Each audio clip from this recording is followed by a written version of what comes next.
Selamat pagi Bapak Ibu Saudara sekalian yang kami kasihi dan Yesus Kristus kasih dimanapun Anda berada. Salam sejahtera.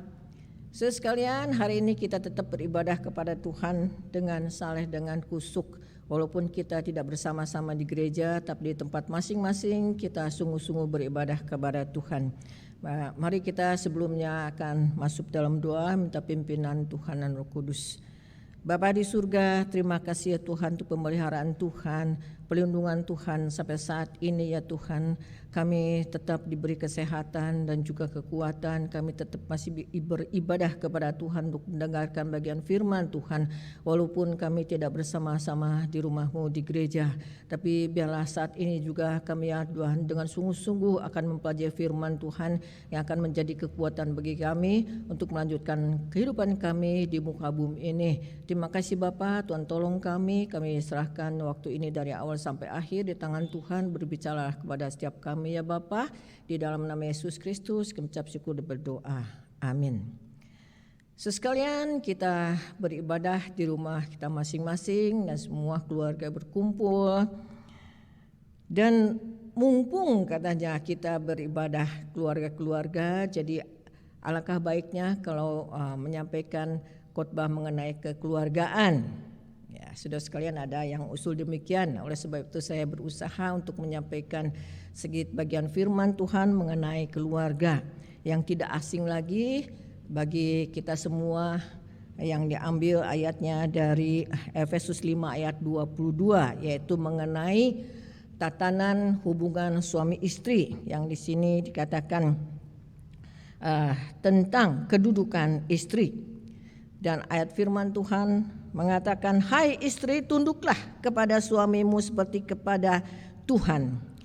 Saudara sekalian, apakah perkataan ini mengatakan bahwa kedudukan istri itu lebih rendah daripada suami atau daripada laki-laki?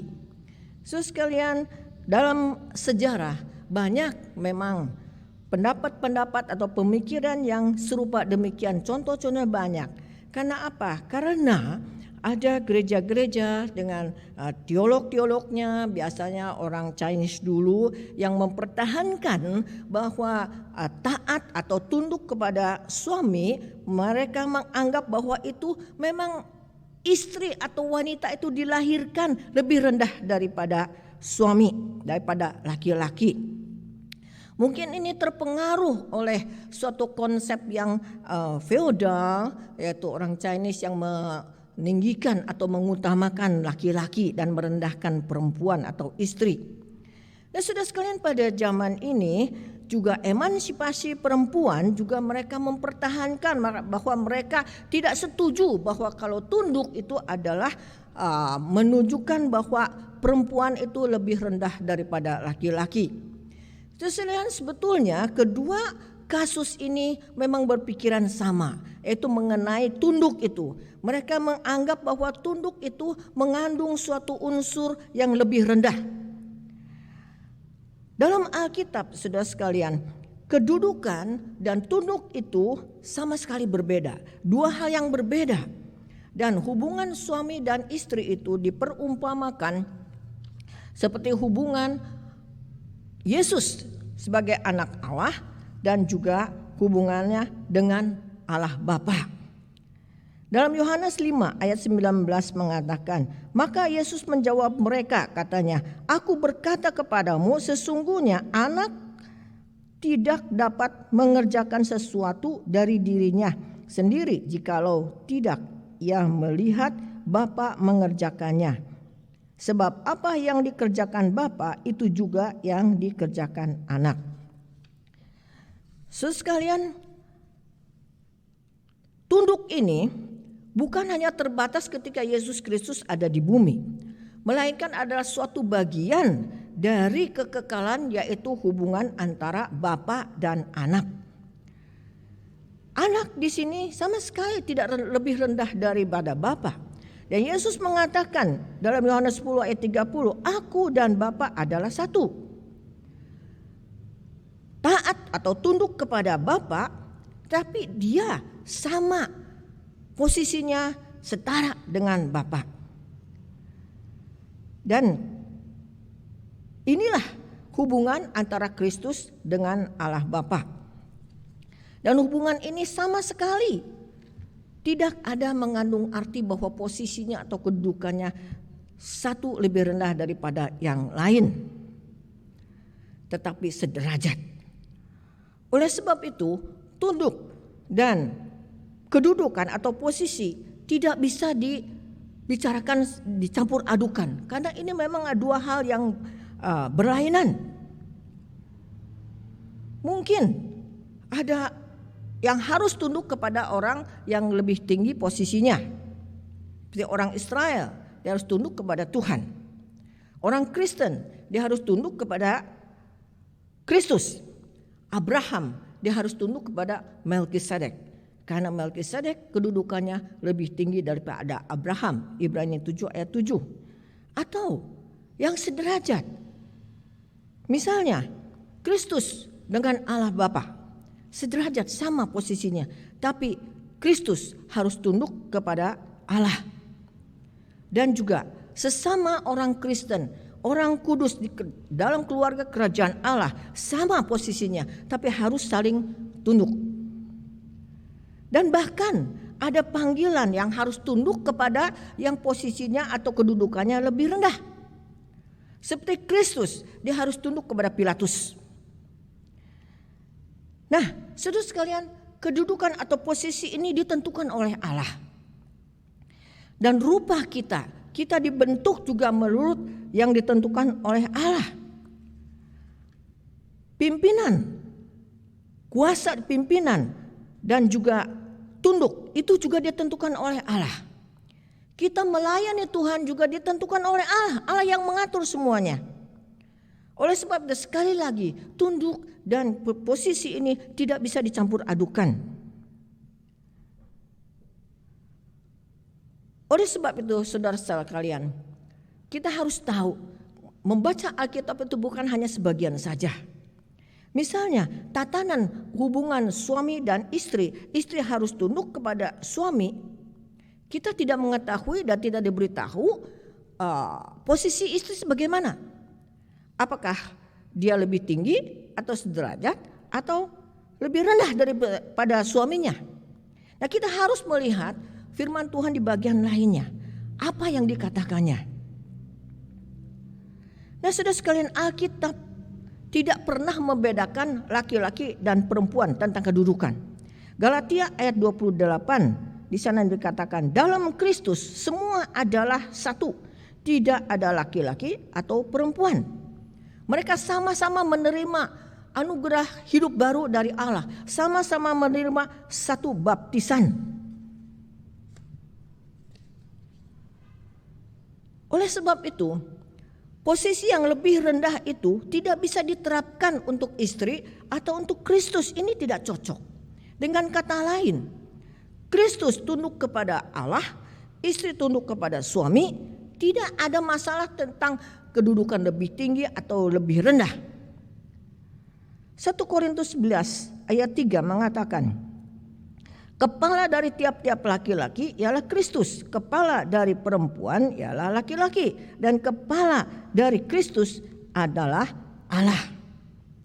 Jadi pimpinan tertinggi adalah Allah, terus Kristus, terus laki-laki. Dan yang harus taat, harus tunduk adalah Kristus kepada Allah, laki-laki kepada Kristus, dan wanita kepada laki-laki. Dalam Alkitab, saudara sekalian, pimpinan suami dan tunduknya istri ini adalah tatanan yang tepat, yang benar. Saudara sekalian, Alkitab dalam kitab Kejadian pasal pertama, di sana dituliskan tentang penciptaan manusia. Pasal pertama ayat 27. Di sana dikatakan Allah menciptakan laki-laki dan perempuan.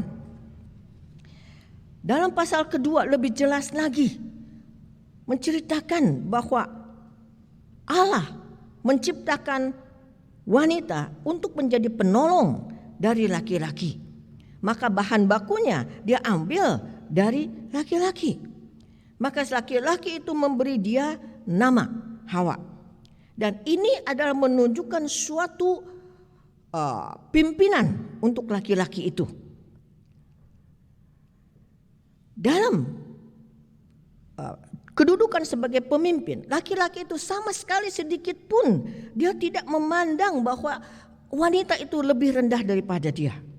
Sebaliknya dia sangat sukacita karena sama-sama sederajat dan sama-sama bisa bersatu bersama-sama. Oleh sebab ini dia mengatakan, inilah dia, tulang dari tulangku, daging dari dagingku. Dalam pasal ketiga Kejadian, sekalian, kita melihat bahwa manusia, laki-laki dan perempuan itu jatuh dalam dosa karena mereka tidak tunduk pada Allah. Dan akhirnya mereka harus mengecap, menerima hasil buah dari dosa mereka. Dan mengenai istri, wanita, Allah mengatakan, firman-Nya kepada perempuan itu, susah payahmu waktu mengandung akan kubuat sangat banyak, dan kesakitan engkau akan melahirkan anakmu. Namun engkau akan berahi kepada suamimu dan ia akan berkuasa atasmu. Kejadian 3 ayat 16. Sekalian, tatanan untuk keluarga yang Allah tetapkan itu adalah suatu resep supaya keluarga itu harmonis. Dan di antara resep tatanan ini adalah yang penting, yaitu suami dan istri. Apa artinya sebagai istri yang tunduk kepada suaminya? Apakah perkataan ini atau ayat ini masih relevan atau masih cocok untuk zaman sekarang, abad ke-21? Banyak jawabannya yang negatif.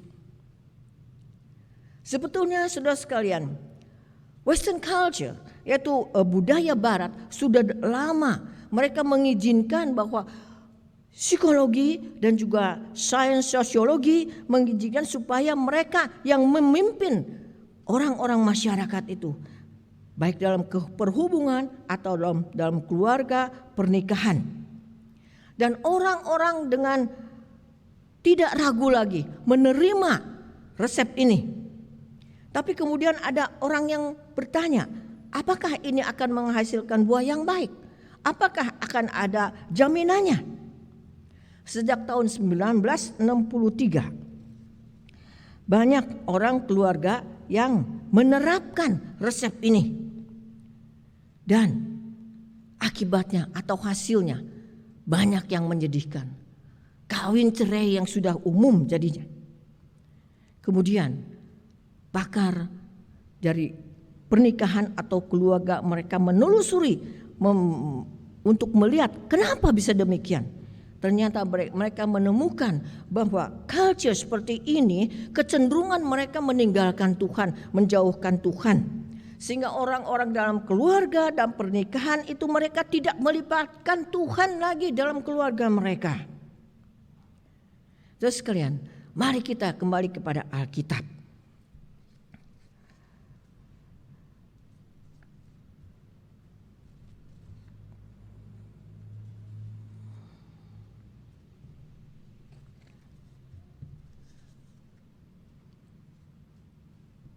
Sekalian, Allah menentukan atau mengatur tatanan keluarga bukanlah suatu tauratisme, dan bukan supaya ada salah satu di anggota keluarga itu mereka mengambil satu ayat dan mengancam keluarga yang lainnya untuk supaya tunduk kepadanya. Misalnya, hai istri, anak-anak, kalian harus tunduk, harus taat, harus dengar kataku. Itulah yang di Alkitab katanya. Bukan demikian saudara sekalian. Melainkan ada suatu kehidupan beriman. Suatu kehidupan yang percaya akan kesetiaan Allah dan pimpinan Roh Kudus.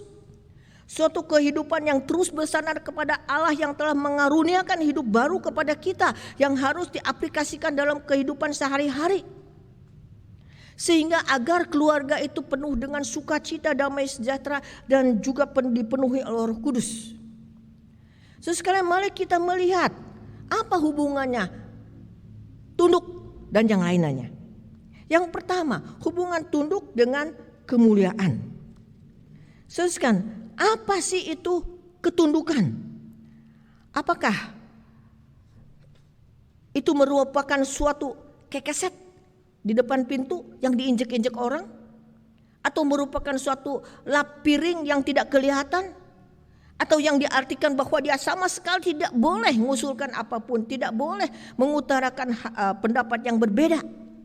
Tentu saja bukan demikian, saudara sekalian. Allah tahu dia dengan apa menciptakan wanita. Ketika Allah mengatakan istri kau harus tunduk kepada suamimu, Allah tahu potensi wanita. Allah ingin setiap wanita menjadi seorang yang sungguh-sungguh, orang yang dari lubuk hatinya dia tunduk kepada Tuhan. Melalui apa? Melalui keunikan yang dia miliki, yaitu kepribadiannya dan juga potensinya dan juga pengalaman kehidupannya sehari-hari. Sehingga dia sungguh-sungguh dari lubuk hatinya benar-benar dia tunduk kepada Tuhan.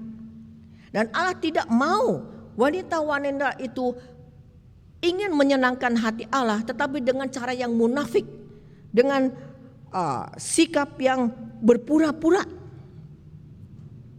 Misalnya, wanita ini atau istri ini ada seorang wanita karier, yang seorang yang hebat, dia bisa mencari uang banyak, dia di gereja juga bisa mempersembahkan banyak persembahan, dan juga dia melayani dan juga care kepada setiap jemaat, dan bahkan dia sekali-kali bisa ceramah, bisa khotbah, sehingga semua orang mengagumi dia, memuji dia seorang yang mengasihi Tuhan, seorang yang setia kepada Tuhan, yang pintar dalam pelayanan.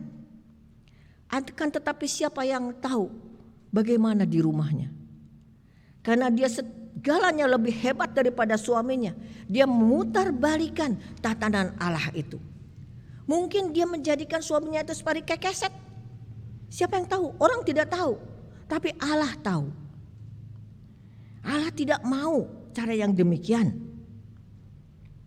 Sekalian, Allah membuat tatanan keluarga itu bukan ingin merendahkan perempuan. Di mata Allah, perempuan bukanlah orang yang second class. Tetapi kedudukannya sebagai bagaimana? Kedudukannya adalah yang mulia, yang tinggi. Sekalian, seperti Napoleon telah mengatakan, di belakang seorang laki-laki yang berhasil biasanya ada wanita yang bijaksana, yaitu biasanya adalah istri. Kedua, kedudukannya sebagai orang yang powerful, yang mempunyai kepintaran luar biasa, kekuatan. Saudara sekalian, seorang istri dia bisa dalam waktu yang bersamaan melakukan banyak hal. Dia bisa sambil menggendong anak, bisa masak, sambil cuci piring, sambil nyanyi dan sebagainya. Suami nggak bisa. Suami bisanya kalau suruh ngasuh anak sebentar saja di ruangan tamu itu seperti kapal pecah dan tidak bisa membereskannya lagi. Tapi istri bisa dengan cepat membereskan semua ngatur lagi. Ketiga, saudara, kedudukan istri adalah sebagai pendamai di rumah. Coba kalau misalnya anak-anak atau suami pun, tolong doakan, suruh mama doakan, suruh istri doakan. Dan juga saudara sekalian, dia bisa memuaskan setiap anggota keluarga. Ada ibu-ibu mengatakan, aduh setiap hari saya mesti masak 5-6 macam sayur. Karena 5 anak saya seleranya berbeda semua. Setiap orang berbeda, ditambah suami lagi, jadi 6 macam sayur. Setiap hari saudara sekalian, dan masak demikian.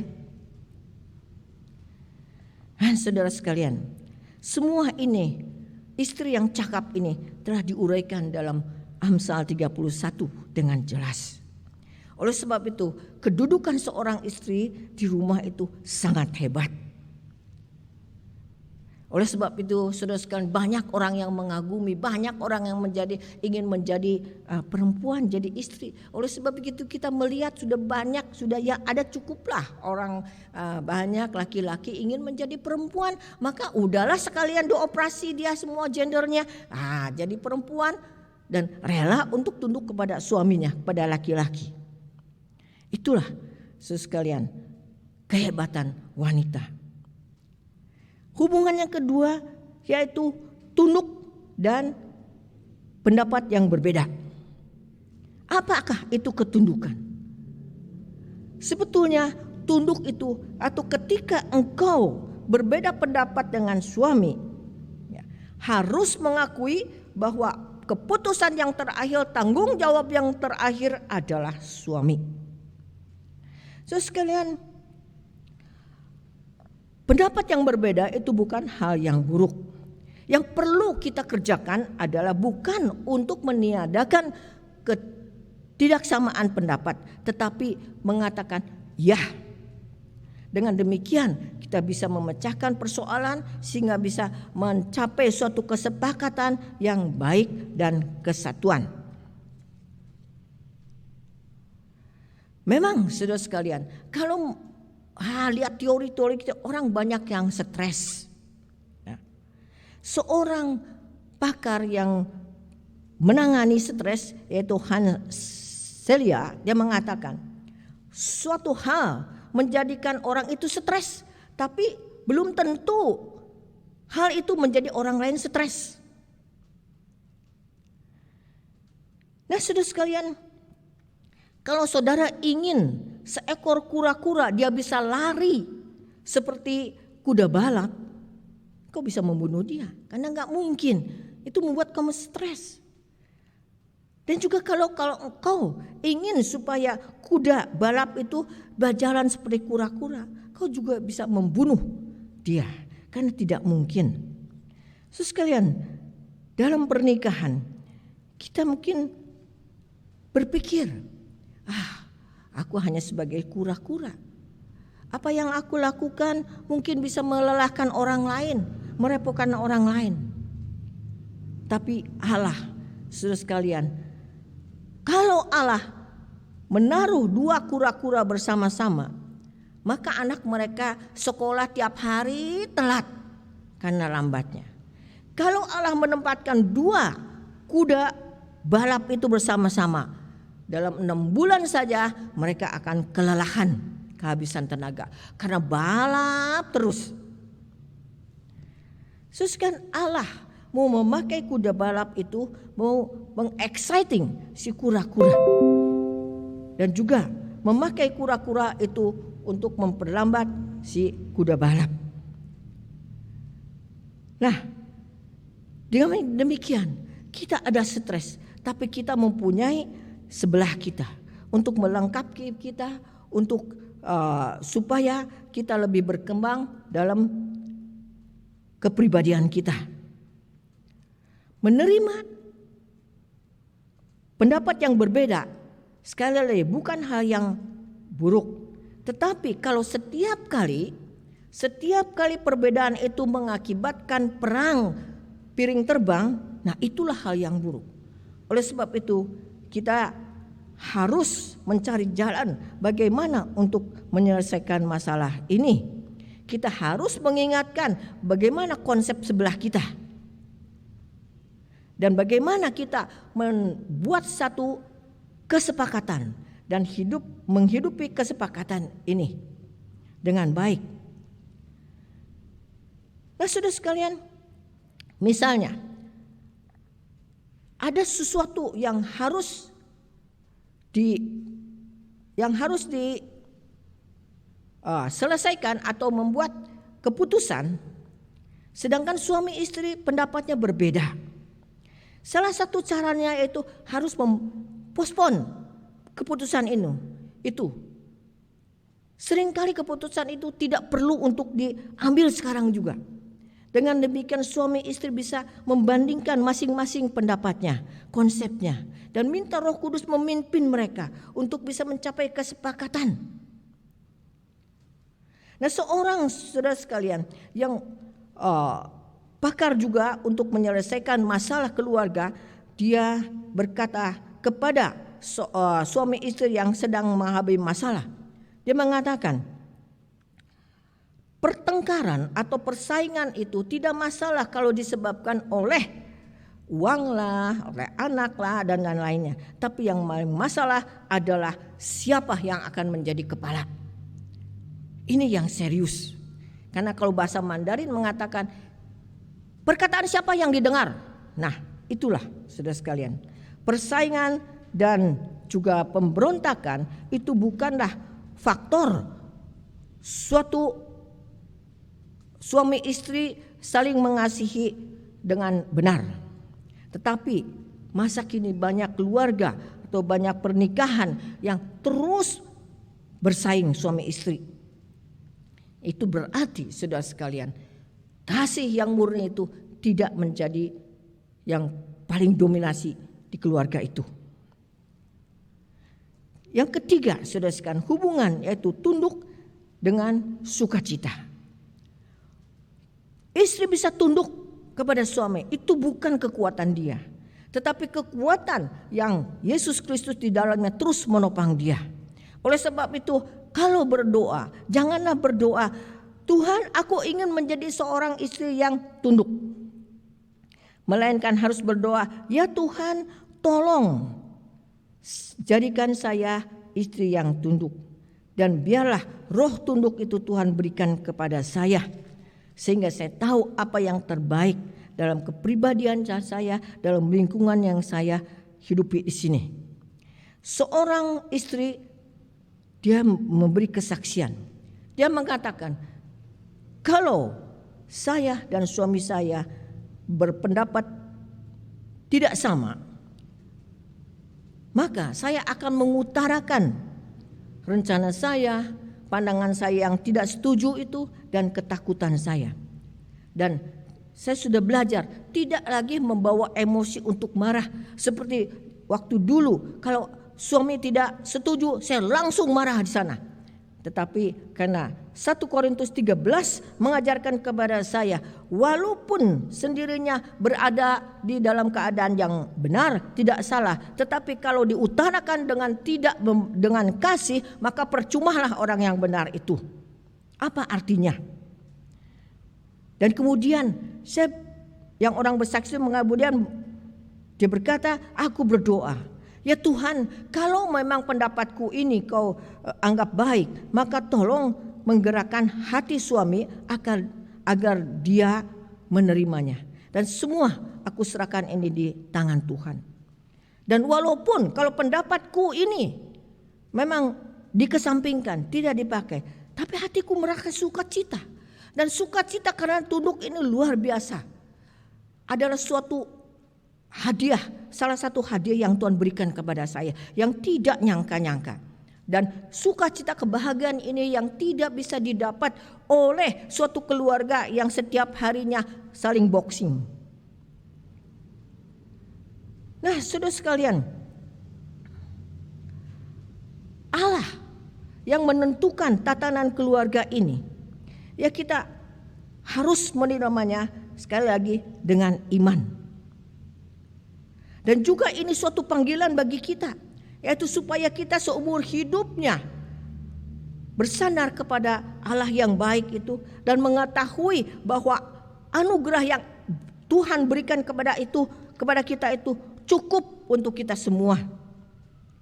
Dan janjinya kepada kita, yaitu Yeremia 29 ayat 11 mengatakan, sebab aku ini mengetahui rancangan-rancangan apa yang ada padaku mengenai kamu. Demikianlah firman Tuhan, yaitu rancangan demi damai sejahtera dan bukan rancangan kecelakaan, untuk memberikan kepadamu hari depan yang penuh harapan. Saudara sekalian, pimpinan seorang suami, tunduknya seorang istri, tatanan ini membantu kita, menolong kita untuk memasuki suatu rencana yang sempurna, yang indah, yang penuh pengharapan untuk di kemudian hari. Karena sukacita karena tunduk itu adalah salah satu hadiah dari Allah. Oleh sebab itu, sebagai suami, janganlah membuli istrimu karena dia tunduk. Karena kuasa Allah ada padanya. Sebagai istri, jangan menjadi kecil hati atau tidak rela tunduk kepada suami. Karena engkau dipakai Allah untuk menjadi saluran berkat di keluarga, bahkan di luar. Amin. Mari kita berdoa. Tuhan Bapa di surga, terima kasih sekali lagi firman Tuhan mengingatkan kepada setiap kami. Sebenarnya Tuhan telah mengatur segala sesuatunya untuk setiap kami, untuk keluarga kami ya Tuhan. Kami mengetahui Tuhan yang begitu baik. Tuhan ingin kami semua anak-anakku bahagia, mendapat berkat bukan bencana.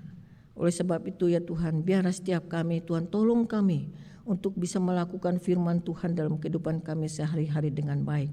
Sehingga kami sungguh diperkenan oleh Tuhan untuk hidup kemuliaan nama Tuhan. Bapa di surga, saat ini kami tetap berdoa ya Tuhan untuk seluruh manusia di bumi ini. Untuk dosa-dosanya kira Tuhan ampuni. Biar semua banyak orang yang bertobat.